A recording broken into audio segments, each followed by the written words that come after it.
하늘의 문을 여소서 이곳을 주목하소서 주를 향한 노래가 꺼지지 않으니 하늘을 열고 보소서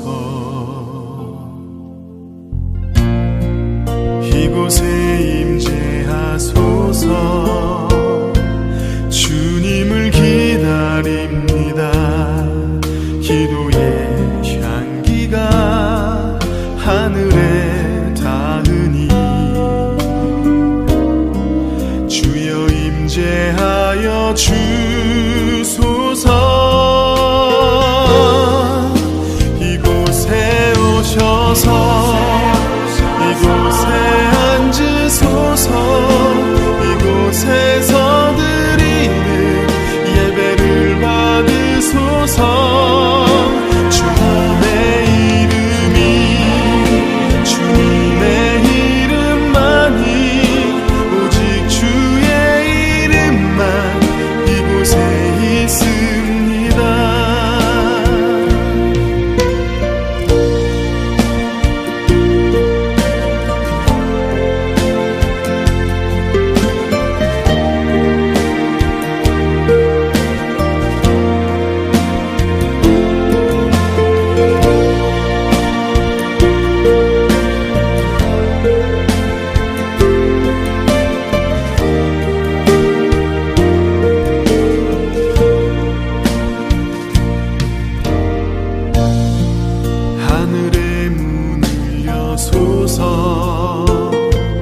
이곳을 주목하소서 주를 향한 노래가 꺼지지 않으니 하늘을 열고 보소서 이곳에 임재하소서 주님을 기다립니다. 기도의 향기가 하늘에 닿으니 주여 임재하여 주소서 이곳에 오셔서 이곳에 앉으소서 이곳에서 드리는 예배를 받으소서 주님의 이름이 주님의 이름만이 오직 주의 이름만 이곳에 있습니다. 이곳에 오셔서 이곳에 앉으소서 이곳에서 드리는 예배를 받으소서 주님의 이름이 주님의 이름만이 오직 주의 이름만 이곳에 있습니다. 주님의 이름이 주님의 이름만이 오직 주의 이름만 이곳에 있습니다.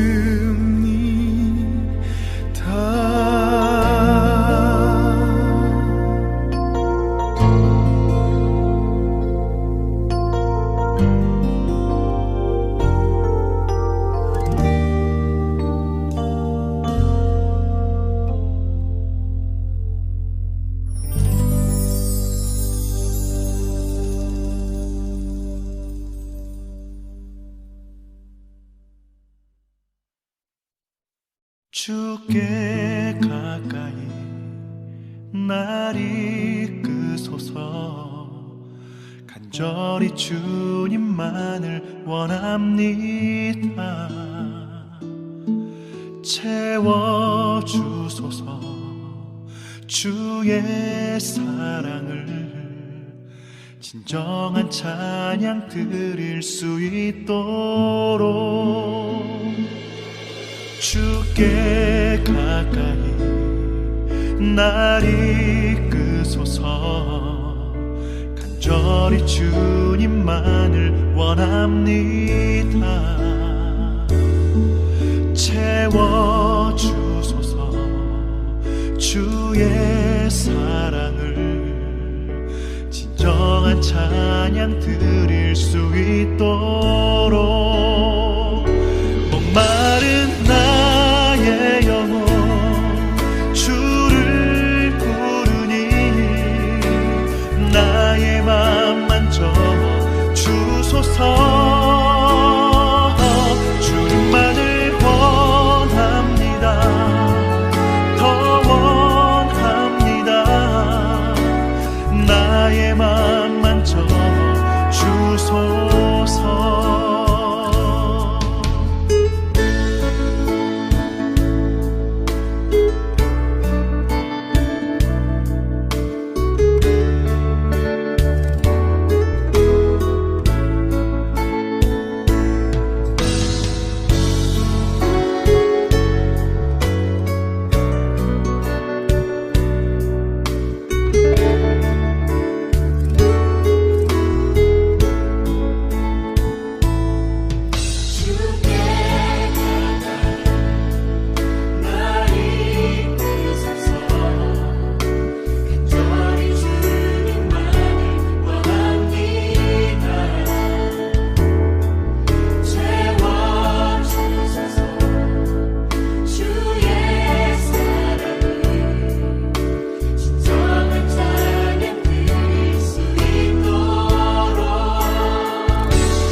날 이끄소서.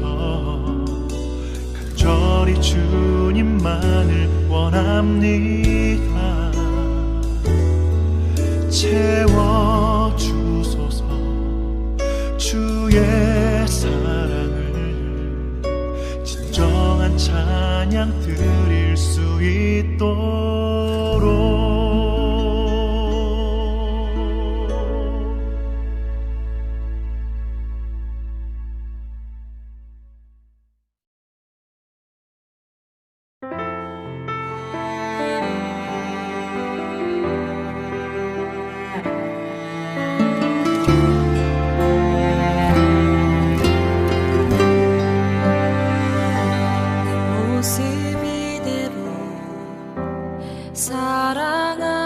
사랑하시네 연약함 그대로 사랑하시네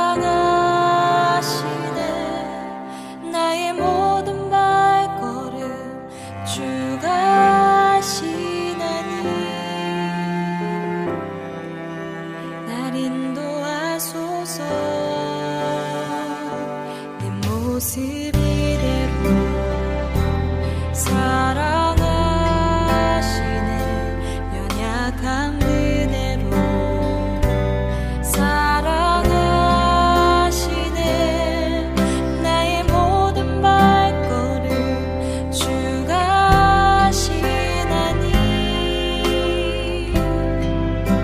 날 인도하소서. 주의 날개 아래 거하는 것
것 하나 없습니다.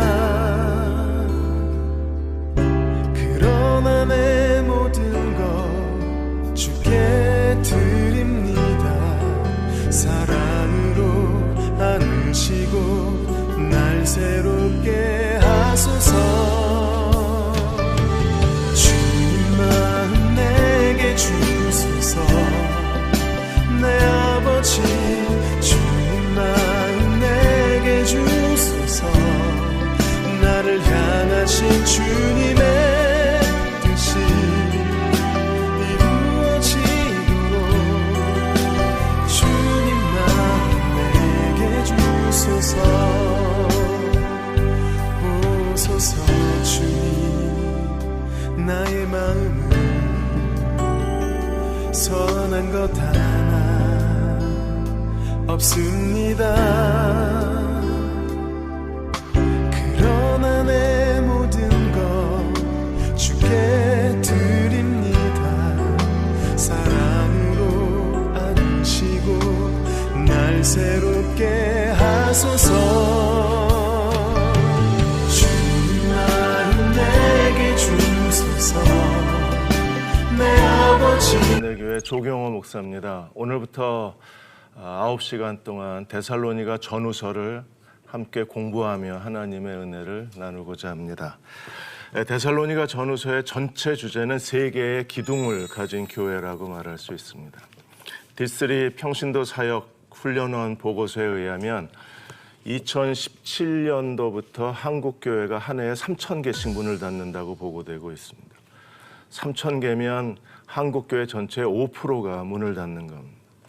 문을 닫게 되는 가장 큰 이유는 여러 가지 원인들이 있지만 그 중에 하나가 하나님 말씀에서 교회가 점차 멀어지고 있다는 겁니다. 나침반 바이블을 통해서 우리가 하나님 말씀으로 다시 돌아갈 수만 있다면 하나님께서 한국 교회를 회복해 주실 것이라고 기대합니다. 바울은 신학자요, 선교사요, 또 목회자입니다. 그의 서신을 통해서 우리가 지금 어디에 서 있는가를 스스로 파악할 수 있고 또 어디로 돌아가야 하는지 한국교회의 회복을 위한 하나님의 은혜를 우리가 함께 나눌 수 있으리라고 확신합니다. 데살로니가 교회는 세 개의 기둥으로 세워져 있습니다. 그 세 개의 기둥이 우리가 잘 아는 믿음, 사랑, 소망이라는 그 기둥 속에 교회가 세워져 있고, 먼저 데살로니가 교회를 소개하겠습니다. 데살로니가 교회는 바울이 마게도냐 지역에서 빌립보 교회를 세우고 그 다음에 두 번째 세운 교회가 데살로니가 교회입니다. 오늘 두 가지를 함께 나누고자 합니다. 하나는 데살로니가 교회가 어떻게 개척됐는가를 우리가 함께 살펴보고, 또 하나는 바울이 데살로니가에 어떻게 편지를 보내게 됐는가, 이 두 가지를 가지고 오늘 하나님이 우리에게 주시는 은혜를 함께 나누겠습니다. 먼저 데살로니가 지역이 어떤 지역인가를 우리가 살펴봤으면 합니다.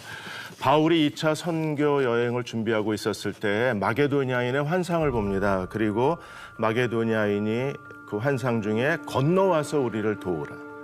그래서 바울과 실라, 디모데, 누가가 네 사람이 에게해를 건너가서 마게도냐에서 사역을 하게 됩니다. 가장 큰 성읍이 빌립보입니다. 그리고 두 번째 도시가 데살로니가입니다. 우리는 사도행전 16장에서 빌립보 교회가 개척이 되고 이제 거기서 폭동이 일어나고 또 바울이 감옥에 투옥됐다가 다시 이제 그 데살로니가에 가서 교회를 개척하게 됩니다. 빌립보에서 데살로니가까지 거리는 한 160km 정도 떨어진 지역입니다. 이 데살로니가는 지금도 그 그리스도의 항구 도시 살로니카로 알려져 있는 정말 아름다운 도시입니다. 그리스에서 두 번째로 큰 도시로 알려져 있습니다. AD 150년경에 인구가 한 20만이 되는 가장 큰 로마의 제국의 도시 중에 하나였습니다. 로마 행정관 7명이 데살로니가를 다스릴 정도로 정치적으로도 굉장히 중요한 도시였습니다. 이 데살로니가는 에그나티아 도로가 지나가는 도로입니다. 에그나티아 도로는 동쪽과 서쪽을 연결하는 지역, 유럽과 아시아를 연결하는 주요 그 도로였는데 그 중심에 데살로니가가 위치해져 있었습니다. 그리고 천연 항구로 알려진 터마익만이 그 위치해져 있었고, 이건 자연적으로 만든 천연 항구고, 항구 도시이기 때문에 자연적으로 경제, 문화, 모든 그 교통이 다 이 데살로니가를 통해서 로마 전 지역으로 확산되어져 갔습니다. 그래서 이런 전략적 위치에 데살로니가 위치해 있고, 바울이 이 데살로니가의 교회를 개척하게 됩니다. 데살로니가 도시는 어떻게 만들어졌는가? 알렉산더 대왕의 군대 장관 카산더가 이 데살로니가를 정복하고 자기 아내 이름을 따라서 데살로니가로 이름을 지었습니다. 이 카산더의 아내는 알렉산더 대왕의 의붓 누이 동생입니다. 그래서 아내의 이름 데살로니가 이름으로 도시의 이름을 지었습니다.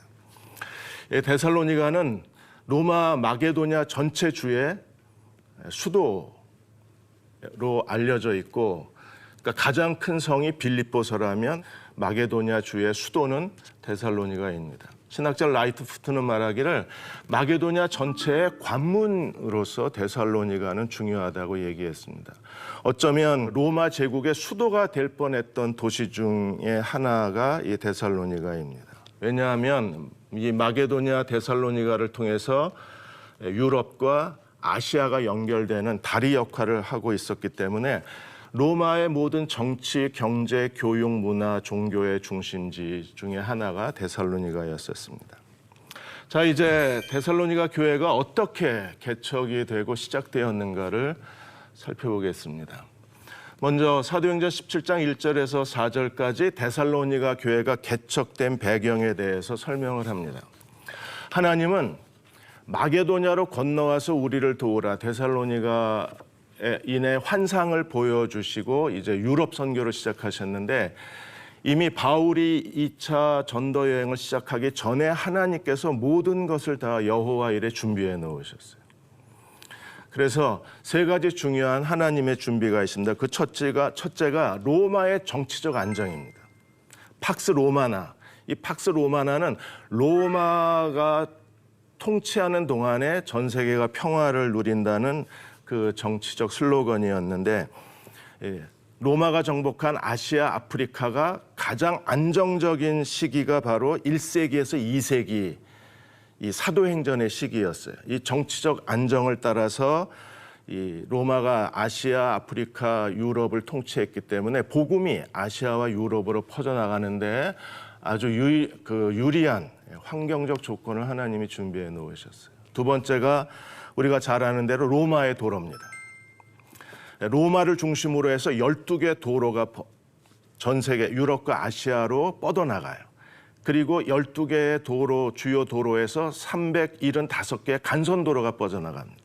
그러니까 데살로니가가 위치하고 있었던 도로도 동서를 잇는 중요한 교통로였었는데, 이런 로마의 도로를 통해서 로마 군대가 이동했을 뿐 아니라 철학과 사상과 문화와 예술과 종교가 이 로마의 도로를 따라서 아시아, 아프리카, 유럽으로 퍼져나갔어요. 당연히 복음도 이 로마의 도로를 따라서 하나님 나라가 확장될 수 있었습니다. 그 다음에 세 번째가 유대인의 회당입니다. 전 세계 디아스포라, 흩어진 유대인들의 유대인 회당의 전성시대가 주전 1세기 그리고 주 1세기 200년 동안입니다. 그래서 바울이 복음을 전할 때 사도행전에 보면 그 유럽 각 지역의 유대인 회당, 아시아와 유럽의 유대인 회당에 찾아가서 그곳에서 하나님의 복음을 전하게 됩니다. 그러니까 유대교의 회당 부흥 시대가 바울이 유대인 회당을 통해서 복음을 전하는데 아주 중요한 하나님의 징검다리 역할을 하게 되는 거예요. 그러니까 하나님은 바울을 마게도냐로 보내시기 전에 이미 로마의 정치, 로마의 도로, 유대인 회당을 준비해 놓으시고 복음이 빠른 속도로 확산되게 하나님께서 인도를 하신 겁니다. 사도행전 16장에 빌립보에서의 그 점치는 여종 사건이 일어나고 투옥됐다가 이제 바울이 데살로니가로 떠나게 됩니다. 그래서 데살로니가 오기까지 암비볼리, 아볼로니아를 다녀가서 데살로니가에 이르게 돼요. 실라, 디모데, 누가 네 사람이 이 마게도냐 선교팀이었었는데 여기서 바울이 실라만 데리고 데살로니가로 오고 그리고 누가는 빌립보에 남겨두게 됩니다. 여기에 보시면 바울이 자기 관례대로 유대인 회당에 들어가서 새 안식일에 성경을 가지고 강론했다 이랬어요. 그러니까 복음이 전파되는 곳에서 교회가 개척이 되고 교회는 다시 복음을 전파하게 됩니다. 새 안식일에 성경을 가지고 강론했다. 나침반 바이블은 지금 성경을 계속 책별로 강론하고 있습니다. 그러니까 나침반 바이블의 원조는 바울입니다. 바울이 회당에서 가는 곳마다 관례대로 그랬습니다. 어디를 가든지 성경을 가지고 하나님 말씀, 예수 그리스도를 변증하고 예수 그리스도를 증언한 게 바울의 사역이었습니다. 그래서 3절과 4절에 보시면 뜻을 풀어 그리스도에 대해서 그 데살로니가에 있는 유대인 회당의 유대인들에게 복음을 전했습니다. 당시에 마게도냐인의 유대인 회당에는 유대인만 순수 유대인만 있는 게 아니라 헬라인 중에 유대교로 개종한 사람들이 많이 있었어요. 그래서 바울이 복음을 전했을 때 이 헬라 유대교 개종자들이 복음을 듣고 그리스도교로 돌아와 그들이 데살로니가 교회의 첫 멤버가 된 겁니다. 그래서 그리스도가 해를 받고 죽은 자 가운데서 다시 살아나야 할 것을 증언하고, 그러니까 성경 구약의 예언을 통해서 예수 그리스도의 죽음과 부활을 논증을 한 거예요. 그리고 바울이 선언했습니다.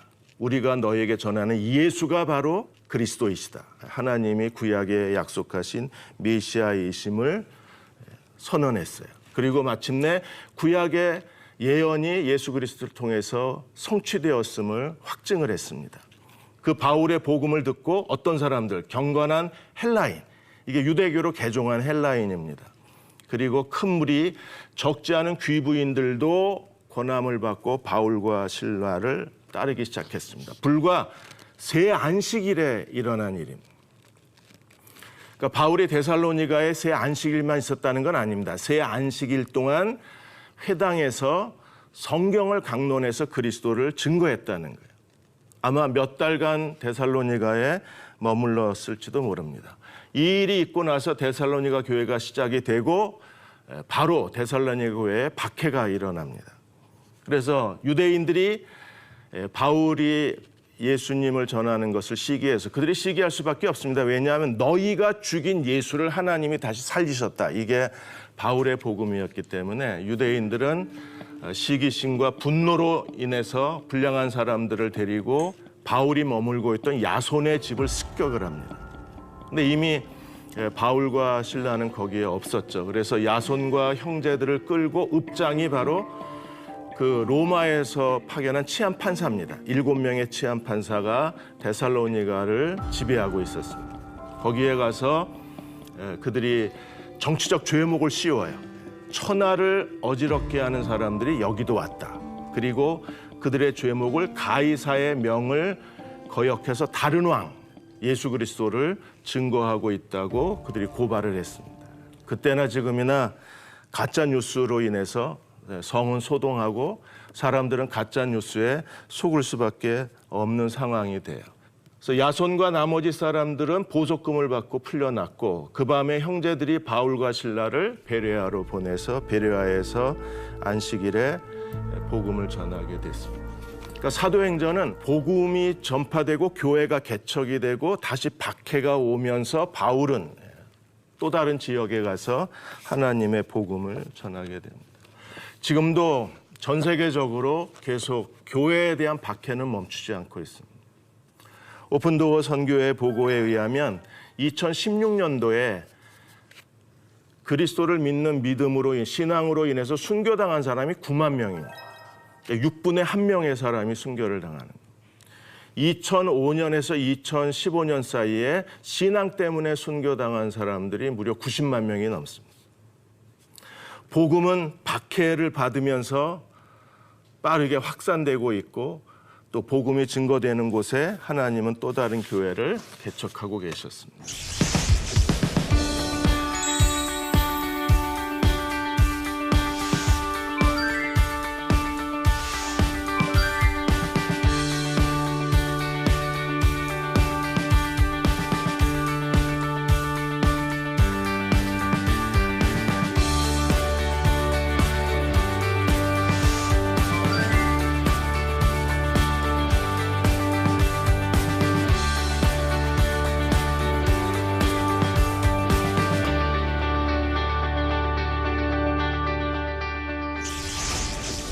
자, 이제 데살로니가 편지를 어떻게 쓰게 됐는지, 편지를 쓰게 된 배경을 저희가 살펴보겠습니다. 지금까지 데살로니가 교회가 어떻게 개척이 됐는지 사도행전 17장의 기록을 보았습니다. 이제 데살로니가 전후서 편지를 바울이 어떻게 쓰게 됐는가를 살펴보고자 합니다. 두 가지 중요한 지역이 있습니다. 하나는 아덴이고 또 하나는 고린도입니다. 먼저 바울이 아덴에서 기다렸어요. 그래서 그 실라와 디모데가 마게도냐로부터 돌아오기를 기다렸습니다.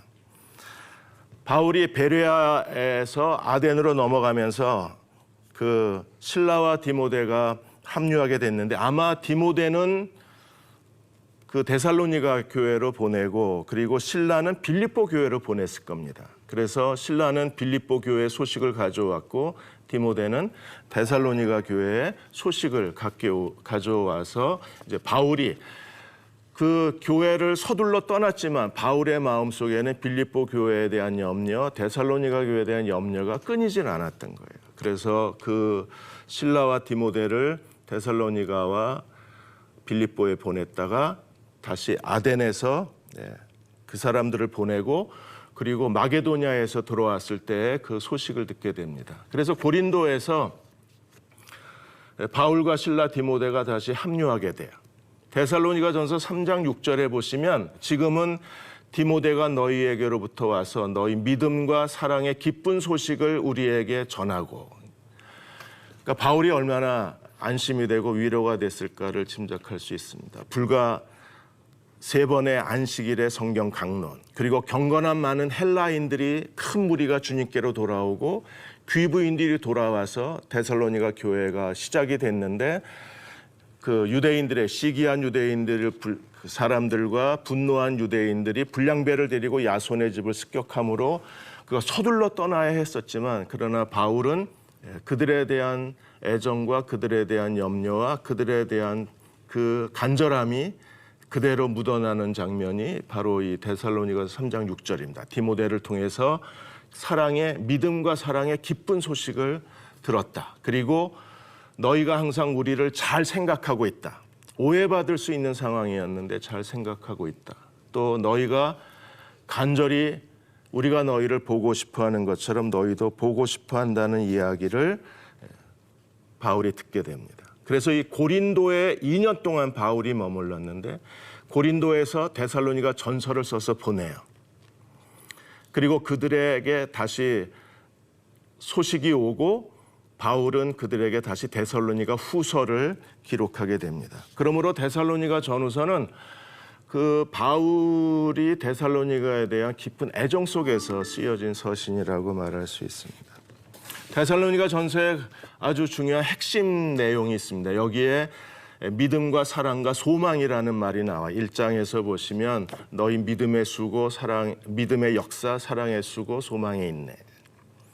그러니까 데살로니가 전체 전서의 내용이 믿음과 사랑과 소망에 대한 내용입니다. 잔 스타트는 이걸 복음과 교회와 종말이라고 표현을 했습니다. 그래서 그 가장 바울의 마음을 기쁘게 한 것은 그 박해와 핍박 중에서도 바울이 떠났지만 여전히 그 이방인 교회에 대한 유대인들의 박해는 멈추지 않았습니다. 그래서 그 박해와 핍박 중에서도 충성되고 굳게 서 있다는 기쁜 소식. 그 다음에 바울이 염려했던 일이 일어났습니다. 바울이 이렇게 서둘러 떠나고 다시는 자기들에게 찾아오지 않는 것에 대해서 오해하고 있는 사람들이 생겨나요. 그래서 2장에서 바울이 그들에 대한 어떤 마음을 갖고 있는가를 정말 솔직하게 자기의 감정을 드러냅니다.